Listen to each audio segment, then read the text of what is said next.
biasanya Ustaz, orang nggak mau berhenti ngomel, marah itu karena ada satu perasaan merasa benar itu ya Ustaz. Belum tahu akibatnya. Sebenarnya kan bisa merasa benar, bisa. Ini kan psikologis ya, Ya. merasa benar bisa. Gengsinya lebih tinggi dari pasangannya bisa, atau dia tahu sejak awal pasangannya itu nyenengin dia, nyenengin. Oh, karena marah jadi nyenengin gitu. Nyenengin, jadi dia itu kan psikologis sih. Gitu. Psikologis itu kalau mamanya kayak Haji nih, istrinya di rumah aja, Haji selingkuh. Kan tahu istrinya di rumah kan nggak mungkin kemana-mana, Haji selingkuh. Karena Haji secara psikologis tahu istrinya nggak kemana-mana. Oh, Jadi istrinya selingkuh. Istrinya selingkuh, Haji selingkuh seperti itu.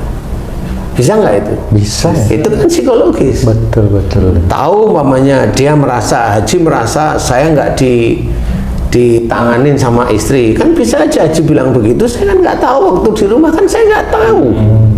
Ditangani istri atau enggak kan nggak tahu, tapi Ditangani itu maksudnya apa? itu mamanya saya itu kalau di rumah itu dibiarin sama istri saya. Ceritanya kan begitu. Dilayani.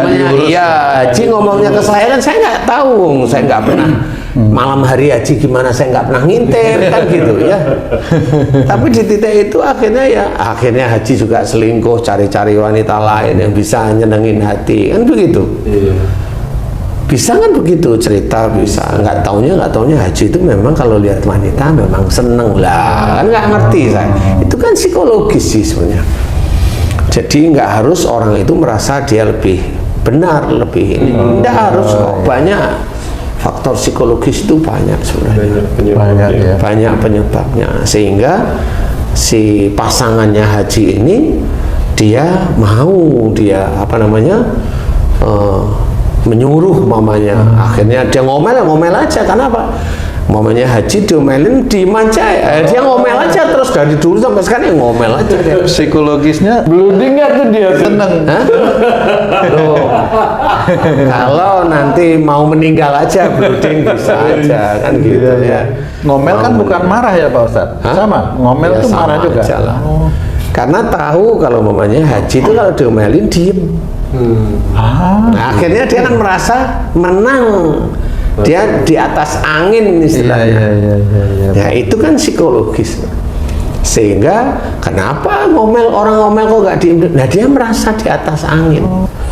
Nah ini harus belajar sehingga bagaimana kita itu bagi ibu-ibu, mbak-mbak belajar berkatalah yang baik pada siapapun. Kepada suami, kepada saudara, kepada orang tua, berkatalah yang baik. Insya Allah, jangan marah juga disimpan, jangan nanti ada kiste nanti di daerah rahim sama. Jadi nggak boleh marah, biasa aja. Kalau nggak cocok itu biasa aja. Latih lisan itu berkata baik, dipikirkan kata demi kata, disusun agar menjadi kalimat yang orang lain mendengar itu seneng kan gitu ya. Bukan nyenengin orang lain, enggak, kita nata omongan sendiri agar orang mendengar itu seneng, tidak jengkel. Tekanan juga diperhitungkan. Kalau mau ngasih nasihat, tekanannya itu datar, lebih ke arah tenang. Jangan tekanan tuh, kamu sholat, sama aja, marah. Tapi kalau tekanannya maunya, "Bok, kamu sholat," kan beda. Oh iya. Atau dari datar terus tinggi gitu. Kan grafiknya. Astagfirullah, susah banget Pak Ustadz. Jadi kita harus benar-benar belajar, walaupun itu di teman-teman wanita, perempuan, ya kita laki-laki juga sama. Kalau laki ada bloodingnya juga, Ustaz? Memang jarang, siapa tahu keluar beneran blooding kan gitu ya. Nauzubillah Ji. Bukan blooding, bengkak nanti malah. Nggak enak juga kan. Sariawan aja udah luar biasa sakitnya. Iya. Jadi menjaga kalimat itu kata demi kata kita pilih itu bukan karena kita itu mau dipuji, enggak, karena Allah aja. Saya nggak mau dosa di hadapan Allah Ta'ala, sehingga kalimat demi kalimat itu harus keluar dengan enak, dengan baik, nenangkan semua orang seperti itu. Jadi tidak bisa asal ngomong, itu tidak bisa. Harus benar-benar disaring. Nah, kalau orang sudah bisa nyaring tersebut, ya insya Allah orang-orang seperti itu orang yang takwa kepada Allah Ta'ala. Tapi kalau orang walaupun dia itu ahli agama, tapi omongannya kacau, walaupun nggak semuanya kacau lah, suatu ketika kacau, nah ini belum, unsur takwa belum kuat, karena dia belum paham bahwa tidak boleh seperti itu. Gitu. Jadi ngomonglah yang baik, yang orang lain walaupun orang itu nanti mendengar, dia itu tidak merasa terzalimi. Itulah orang-orang yang bertakwa kepada Allah Ta'ala. Bukan masalah pandai. Pandai itu titipan oleh Allah Ta'ala. Setan itu menyelip di antara pandainya orang. Setan itu menyelip di antara pandainya orang. Setan itu menyelip di antara tangan, di antara otot-otot. Setan itu menyelip di antara mulut, lidah, dan sebagainya. Setan menyelip di antara otak. Banyak setannya Pak Ustaz. Ya banyak lah. Emang kalau orang itu hafalan agama bagus itu nggak ada setan. Ya ada lah. Nggak ada orang yang berani bilang bahwa dia nggak ada setan, malah dianya setannya sendiri malahan nanti. Ya, pasti ada. Makanya berusaha.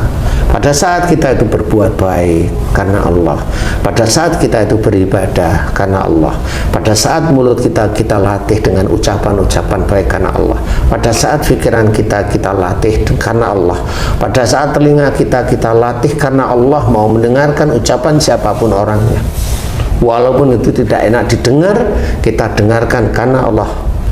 Dan ini orang ini sudah benar-benar menjalankan, dan setan di dalam tubuhnya tidur.